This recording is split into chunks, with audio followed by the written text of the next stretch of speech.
සඳ මඩල දුටු නැත රැවටුණා තමයි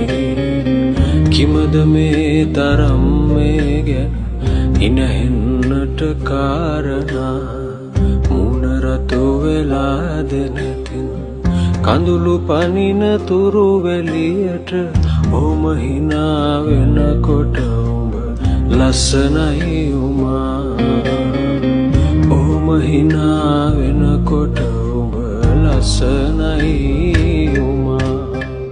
කන්ද උඩරනින් දිදුලන